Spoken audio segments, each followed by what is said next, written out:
All right, welcome in, everyone. Ready for another deep dive? Definitely. Always excited to dig into these stories. Today, we're tackling a pretty massive name in tech. I mean, Sundar Pichai, right? You hear Google, you hear Alphabet. He's right there, leads both of them.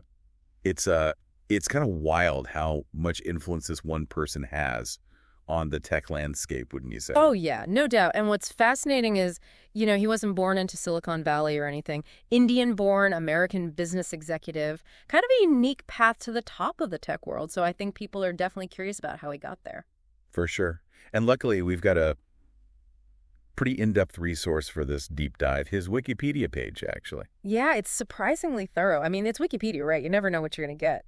But this one, it's got all the biographical details, of course, but it also really digs into his career, the choices he made, the projects he spearheaded. So the mission for today, I guess, is to take all that information and try to figure out what makes Sundar Pichai's journey so noteworthy. What are the key moments, the big decisions, the things that really stand out? Exactly. It's not just about listing facts, right? It's about understanding what those facts tell us about his leadership, his vision, his impact on the world, really. Okay, let's do it.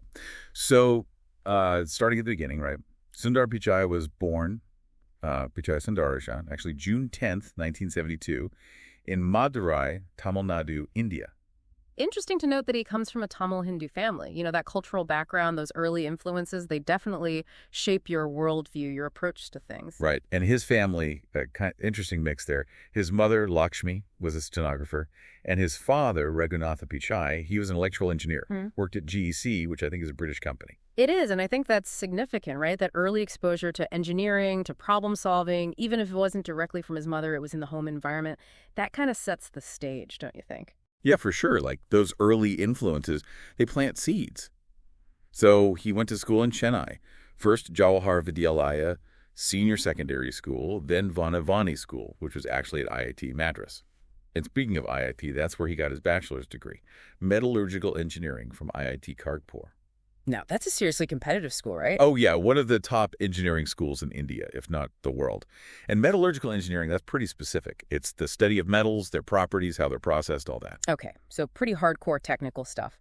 But then he comes to the U.S., gets his master's in material science and engineering from Stanford. Another big name. Yep, and he doesn't stop there. MBA from Wharton, University of Pennsylvania, Siebel Scholar, Palmer Scholar. I mean, the guy's racking up accolades left and right. So we're seeing this, blend of deep technical knowledge and business savvy.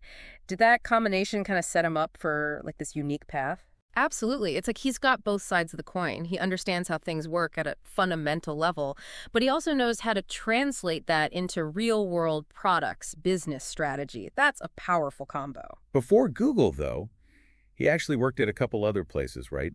Applied Materials, first in engineering and product management, then McKinsey & Company, doing management consulting. Right, so it wasn't a direct shot to the top of the tech world. He got his hands dirty, so to speak, Applied Materials. That gave him experience in the actual product development process. Yeah.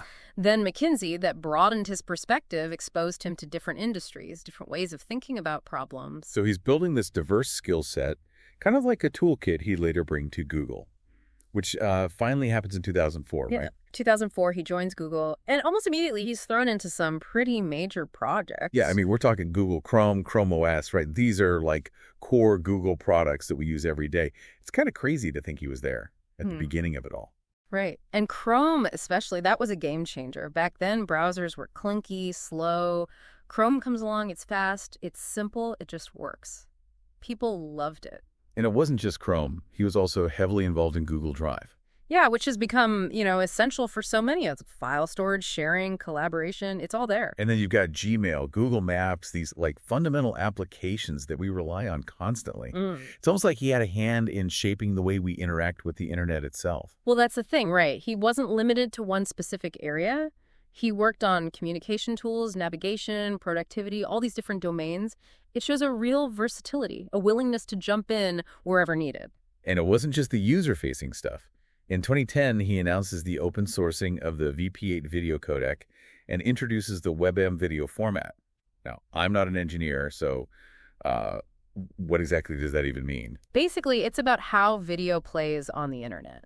These technologies, VP8, WebM, they're like the language that video players understand. And by making them open source, it meant anyone could use them, improve them without paying licensing fees. So it kind of democratized online video, made it more accessible. Exactly. It fostered innovation, made it easier for smaller players to get involved. And this is all happening behind the scenes, right? Wow. It's not as flashy as launching a new app, but it's just as important. And speaking of new things, the Chromebook comes out in 2012. That was a pretty big deal, right? These lightweight, cloud-based laptops. Yeah, it was a different way of thinking about computing.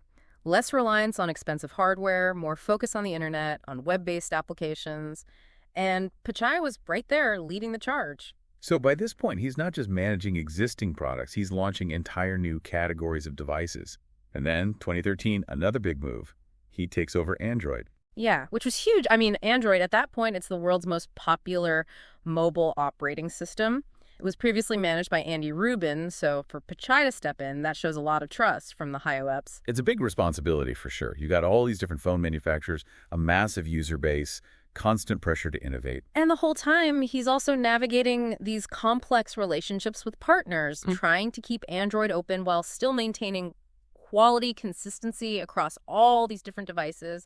It's a juggling act. And then, 2015, the big promotions. First, he's appointed CEO of Google in August.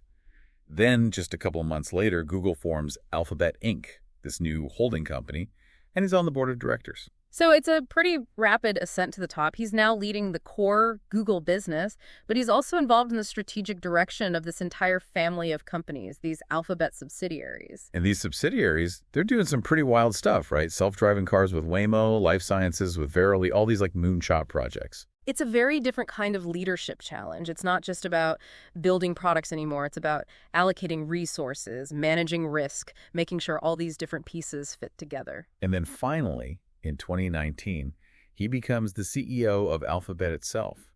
So he's reached the top of the mountain. What do you think, looking at this whole journey, what are the qualities that allowed him to get there? Well, first and foremost, his technical background. He understands the technology at a deep level. Then, his user-centric approach. He always seems to be thinking about how to make things better, easier, faster for the people using the products. And he's got this strategic vision, right? He can see the big picture, anticipate where the industry is going. Right, and he's able to communicate that vision to inspire teams to get everyone moving in the same direction. That's leadership. So we've covered a lot of ground here. We've seen how Sundar Pichai went from, studying metallurgical engineering in India to leading one of the most influential companies in the world. Is pretty remarkable. And it's not just about his personal success, right?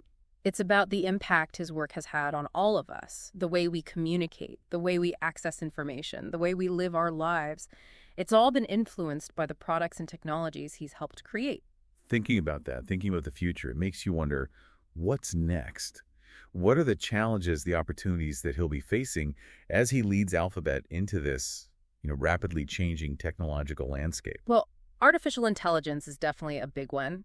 It's going to continue to transform every aspect of our lives, and Alphabet is right at the forefront of that development. So how do you navigate the ethical considerations, the societal impact of this incredibly powerful technology? That's a huge question. Yeah, and then you've got the regulatory landscape, which is constantly evolving. Governments around the world are trying to figure out how to deal with the power of these tech giants. And there's the internal challenge, right? How do you maintain a culture of innovation, of responsibility within a company as large and complex as Alphabet? It's a lot to juggle. So yeah, I think it's safe to say that Sundar Pichai's journey is far from over.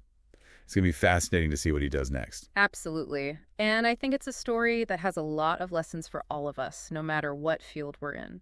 It's about hard work, about vision, about the power of technology to shake the world.